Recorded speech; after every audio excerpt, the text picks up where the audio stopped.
Hello everyone, welcome to my channel Anupma Biology Classes. In this video, we discuss about the Protozoan Protists, and this is the third and last largest group of Protista. Before this video, in the previous video, we discussed about the consumer-decomposer protist and photosynthetic protist. This video is taken from CBSE Class 11th, Part 8 of Chapter 2. Now, let's start the topic. So, what are Protozoan Protists? Protozoan Protist includes 4 phyla, and these are Zooflagellata, which is also known as Zooflagellates, Sarcodina, which is also known as Sarcodines, Sporozoa, which is also known as Sporozoans, and Ciliata, which is known as Ciliates. All these 4 phyla were regarded as classes in the phylum Protozoa of animal kingdom. So here we will discuss each and every part in detail.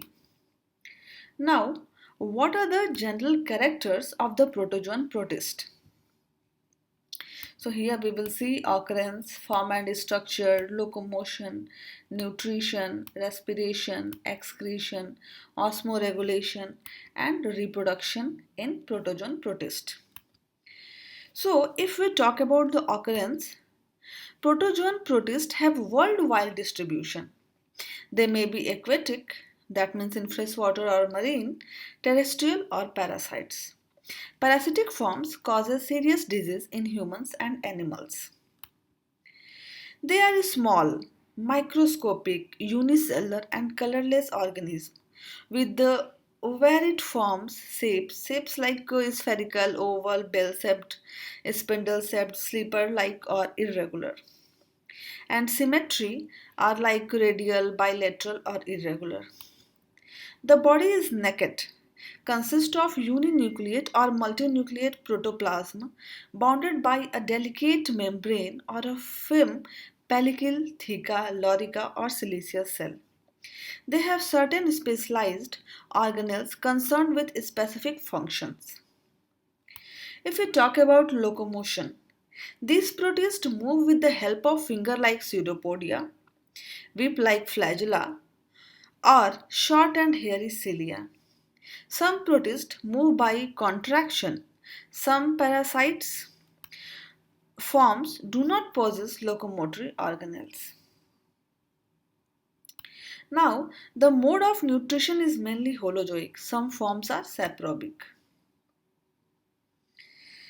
Exchange of gases, that means respiration, takes place through the general body surface of the organism. Excretion of waste material is carried out through the general body surface. However, some excretion may occur through contractile vacuoles. Osmoregulation. In case of this Protozoan protist, in some freshwater forms get rid of their excess water through contractile vacuoles. And if we talk about the reproduction, asexual reproduction occur by binary fission. In this picture you can see multiple fission or budding. Sexual reproduction occur by syngamy and conjugation. And during favorable conditions, some Protozoan protists form cyst which help in perennation and reproduction of the organism. So here you can see that asexual reproduction are of multiple types like binary fission, plasmotomy, multiple fission, budding and plasmogamy. Now, let's discuss each and every phyla of the Protozoan protist in detail. So, first one is Zooflagellates, which are from the phylum Zooflagellata. So, Zooflagellates are characterized by the following features. Zooflagellates occur as free-living aquatic, parasitic, commensals or symbiotic organisms. Some of them are human parasite and cause disease. Some occur as cellulose digesting symbionts in the body of termites and wood roaches.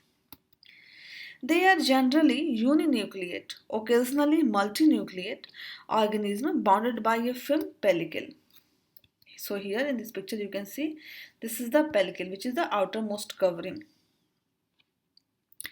The body of zooflagellates possesses one to several flagella for the locomotion and capture of food.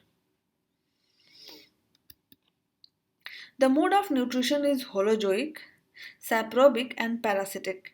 They store reserve food material in the form of glycogen. Asexual reproduction occurs by binary fission.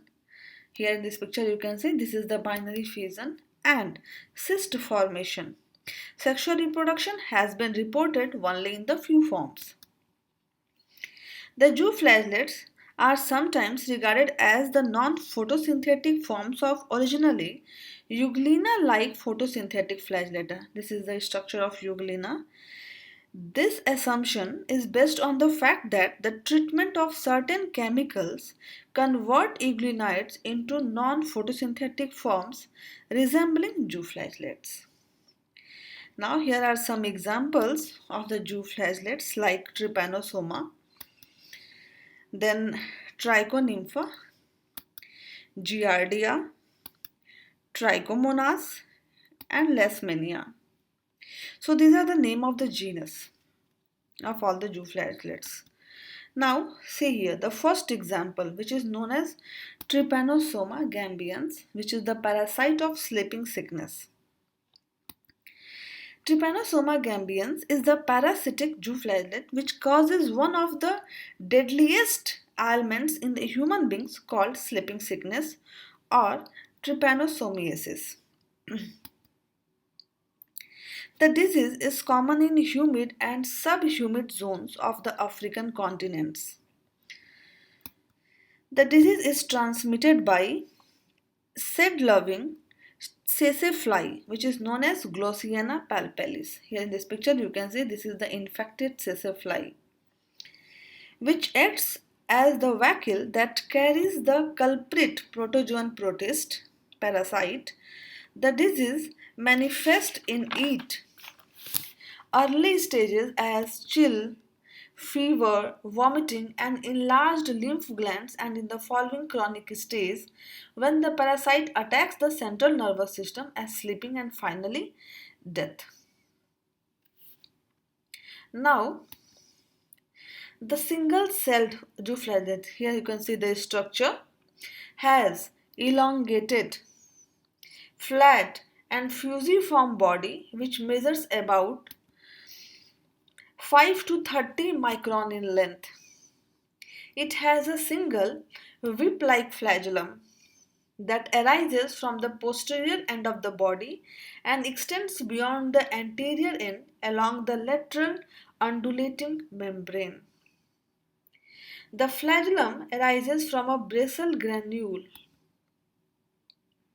or a blepharoplast situated in the posterior part.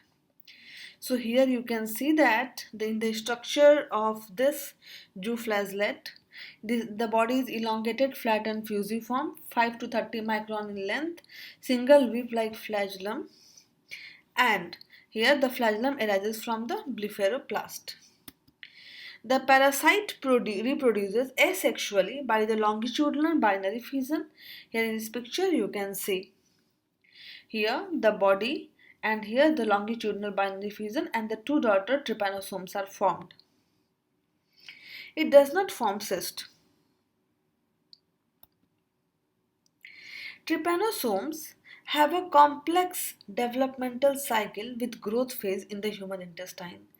They then in the salivary glands of the fly, and then proliferation phase in the man's blood. When present in bloodstream, they depend entirely on glycolytic breakdown of glucose for survival. So here you can see there are two hosts. First one is the mammalian host and the second is insect host of this protozoan parasite. So here this is the proliferative long cylinder form which is present in the blood of human. Then it converted into the non-dividing short stumpy form in blood. Then it enters into the proliferative stage, which is midgut, present in the midgut, the insect host. Then in non-dividing stage, which is known as metacyclic form, which is present in salivary gland. And when the sessile fly bite, then it infects the human host. So this is all about the life cycle of the trypanosomes in the mammalian host and insect host. Now, the second example of the Jew-flagellates is Leishmania donovani, which is known as the parasite of Kala-azar. Kala-azar is a disease which is known as black sickness. Leishmania donovani is the parasitic Jew flagellate which causes Kala-azar, means black sickness or dum-dum fever. In medical terms, the disease is called visceral leishmaniasis. Here you can see what are the common symptoms of the visceral leishmaniasis. The disease is common in East Asia, part of Africa and America. The disease is transmitted by sandfly, which is known as phlebotomous species.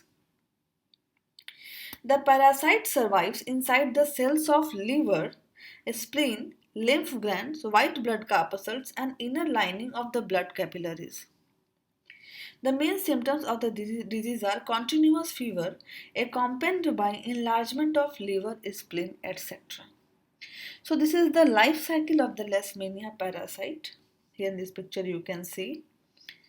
This is, you can start from anywhere, like first one, that is the sandfly injects the promastigotes in the blood circulation during the blood meal.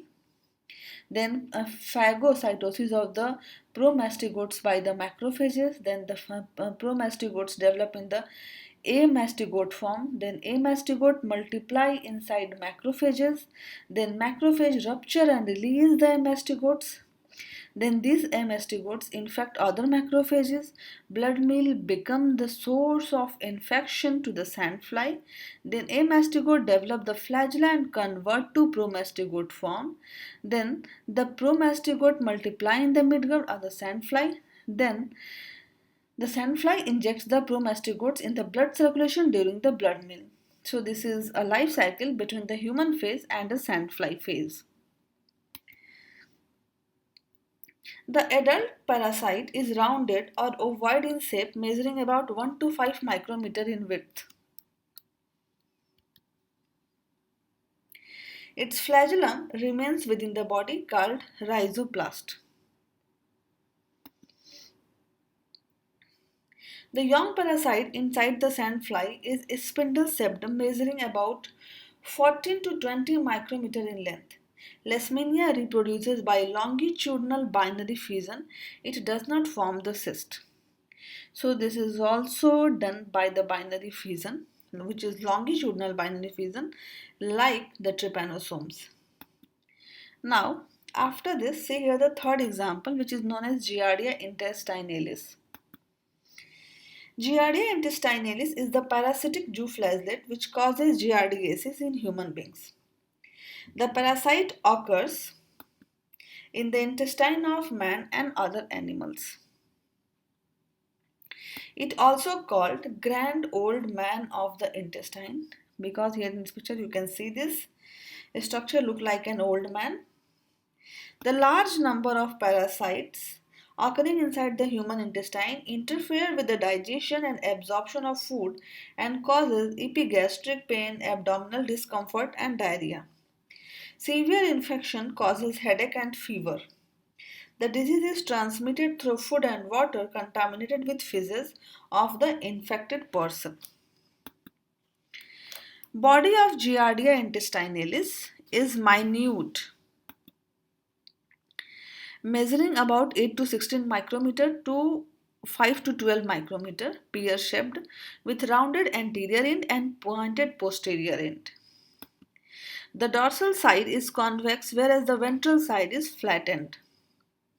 An additional concave disc is situated on the anterior flat side, through which the parasite adheres to the living cells of the intestinal wall. 4 pairs of flagella arises from the middle or hinder region of the body, out of which 1 pair is anterior, like in this picture you can see. 1 pair is anterior from the anterior side and the 3 pairs are posterior. All the flagella are directed backward. Each parasite possesses 2 nuclei and 2 exostyles. The gullet is absent. The parasite multiplies by binary fission. So here you can see this is the binary fission.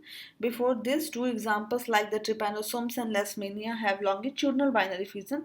They also have binary fission. Now the fourth example, which is known as Trichomonas vaginalis. Trichomonas vaginalis commonly inhabits vagina and causes the disease leukorrhea. Common symptoms of the disease are burning sensation, itching, and discharge of three substances. The disease is transmitted through sex. The body of parasite is egg-shaped with four flagella arises from the anterior end. One flagellum is continuous backward along a lateral undulating membrane. A cytostome is found in the anterior end on the ventral side. The uninucleate body of parasite is supported by rod-like exostyle. Reproduction occurs by longitudinal binary fission. So this is all about the Trichomonas vaginalis. Now, Trichonympha. This is the fifth example. Trichonympha is a cellulose digesting insect gut zooflagellate which inhabit intestine of the termites as a symbiont. The termite devours wood but fails to digest it. The protozoan secretes glucosidases which convert cellulose into glucose. The digested food is shared by both the partners. Without Trichonympha, the termites starve and die. The body of zooflagellate is rounded, covered with different forms of flagella, which is arranged in three different sets. Anterior end is provided with a papilla, gullet is absent. Now, the last example is Lophomonas. Lophomonas inhabits the intestine of wood cockroach. As a symbiont, it secretes a cellulose digesting enzyme which converts cellulose into soluble form. The soluble digested food is shared by both the zooflagellate and wood cockroach. The body of Lophomonas is pyriform with a group of anterior flagella. So this is all about the zooflagellates and their examples. Now, the second phyla of the Protozoan Protists is Sarcodines, which are related to the phylum Sarcodina. So Sarcodines are characterized by the following features. Sarcodines grow most commonly as free-floating or bottom dwellers in the freshwater and seawater. They also live in damp soil. Only a few forms are parasite. Before this, in the zooflagellates, maximum are parasites. They develop temporary protoplasmic outgrowths called pseudopodia for locomotion and capturing of the food ingestion. The pseudopodia are of four types. Lobopodia, which are finger-shaped, broad and blunt. You know about it. Philopodia, which are fine thread-like, unsupported and independent. Exopodia, which are slender thread-like and have axial support. And reticulopodia, which are slender, reticulate, branched and anastomosing. So there are four types of pseudopodia: lobo, philo, exo and reticulopodia. The body is without periplast. It may be naked or have a siliceous or calcareous cell. Mouth is absent. They are uninucleate, binucleate or multinucleate. When the organism possesses more nuclei, all are alike. That means monomorphic. Flagella are usually absent. However, they are present in some developmental stages. Flagella also develop when food comes and they swim away to the region where food is abundant. Nutrition is holozoic, that is animal-like. Asexual reproduction occurs by binary fission. In this picture you can see this is the binary fission, and there are four types, like the irregular binary fission which is present in amoeba, then longitudinal binary fission in euglena, paramecium have transverse binary fission, and serratium has oblique binary fission. Multiple fission, swarm spores and budding. Sexual reproduction occurs by syngamy. Now, Sarcodines are further grouped into four types. So, what are the groups of Sarcodines? These are amoeboids. First one is amoeboid. So, four groups are amoeboid, radiolarians, foraminiferans, and heliozoans. So, first one is amoeboids. These protists have irregular body capable of changing the shape due to the formation of broad finger-like pseudopodia. They have no skeleton. The cytoplasm is differentiated into ectoplasm and endoplasm. Examples are amoeba, Entamoeba histolytica, Phylum. Now, the second is here radiolarians. They are marine, free-floating, giant sarcodines, having a central perforated capsule and a skeleton of silica. The protoplasm that occurs inside the capsule is called intracapsular, and that occurs outside the capsule is called extracapsular. The intracapsular protoplasm contains nuclei, some vacuoles, and reserve food material. The extracapsular protoplasm is pigmented, vacuolated, and develops fine thread-like radiating pseudopodia. Reproduction occurs by the binary fission and by the formation of swarm spores. Some examples like Acanthometra. Here in this picture you can see that this is the structure of radiolarians Acanthometra. Colozoum. So these two are Acanthometra and Colozoum are the radiolarians. Now, after this, foraminiferans. So the foraminiferans are freshwater bottom dwellers having chambered and perforated cells. They develop reticulate pseudopodia for creeping and ingestion. Reproduction occurs by fission and syngamy. Examples are Ilthidium and Globigerina. After this, heliozoans. Most of the heliozoans are shelled, but a few are cell-less, like Actinophytus. In this picture you can see. Celled forms have a skeleton with siliceous scales or spines. Pseudopodia are supported by axial filament, that is exopodia. In cell-forming heliozoans, thread-like protoplasmic extensions, which is known as philopodia, come out through the cell pores to capture their prey. Now, if we talk about the examples of this sarcodines, first is Amoeba Proteus.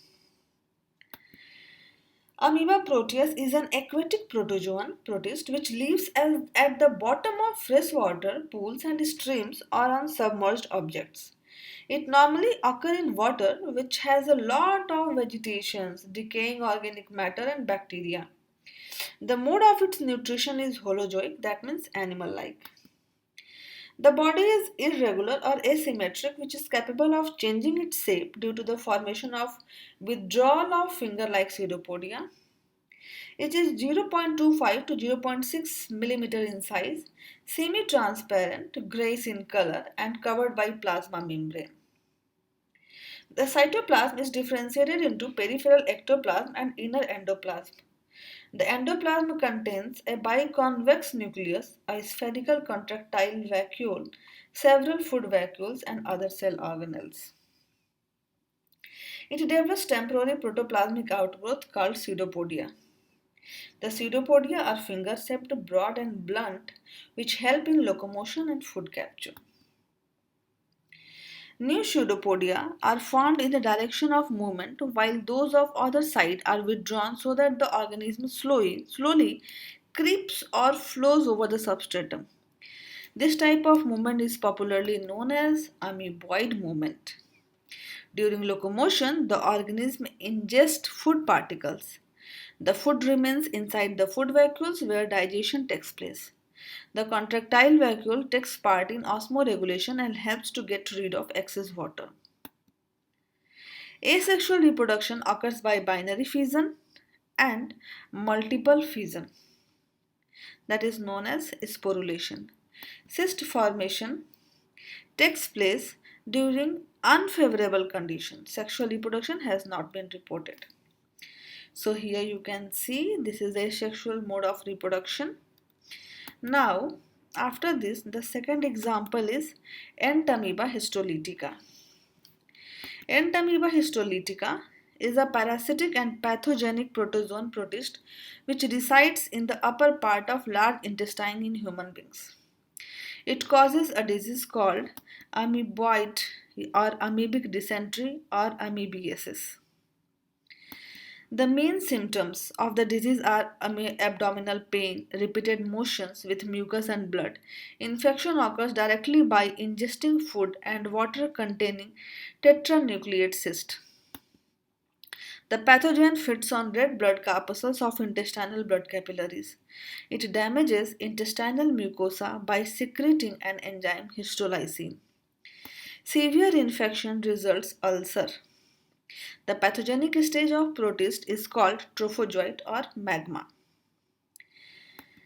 The body of Entamoeba histolytica is irregular in shape, about 18 to 25 micrometer in diameter and covered by plasma membrane. The cytoplasm is differentiated into ectoplasm and endoplasm. The protist shows amoeboid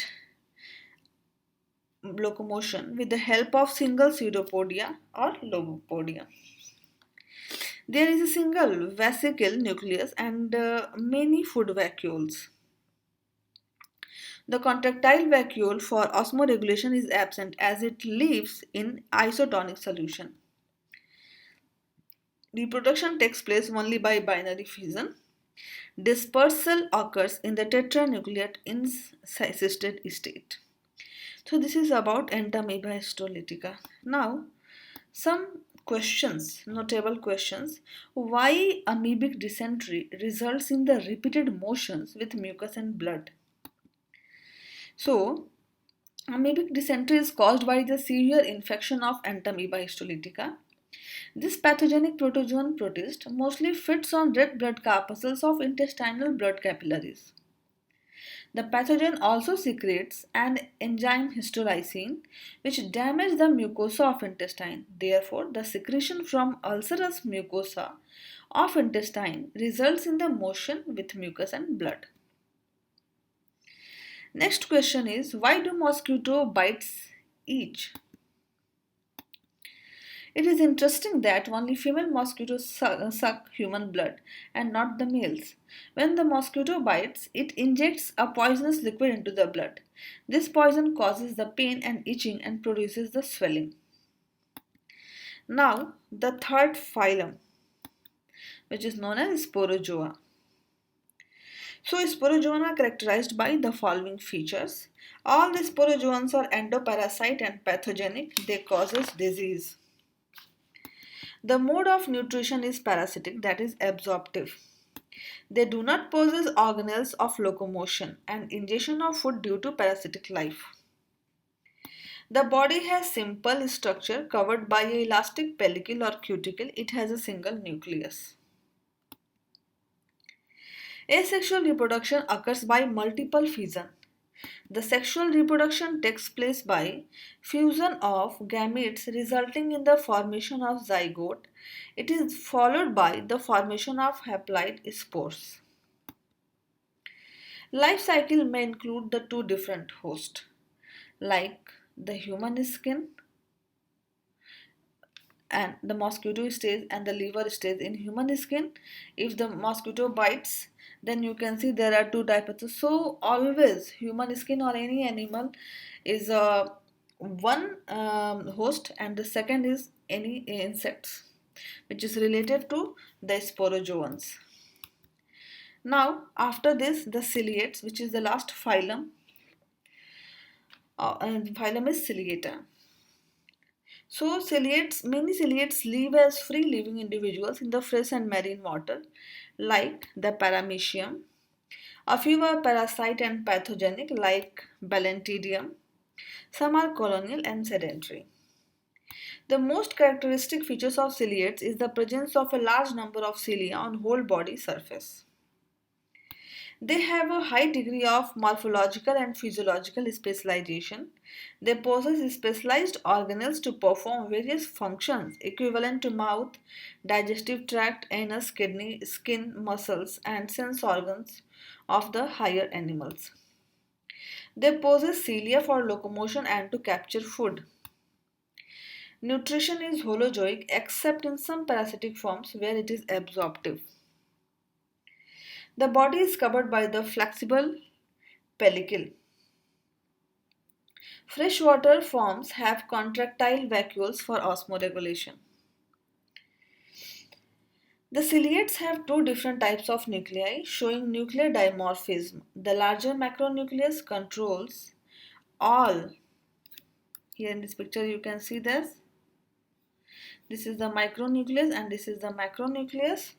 So the larger macronucleus controls all vegetative metabolic activities and growth. The small macronucleus takes part in the sexual reproduction. Ciliates possess minute ejectable trichocysts. These are the organelles of defense and ejected out with the force to stun the prey. The reproduction asexually by the transverse binary fission, here in this picture you can see, or budding and sexually by conjugation. Under unfavorable condition, they form cyst. Now, see here some examples of the ciliata.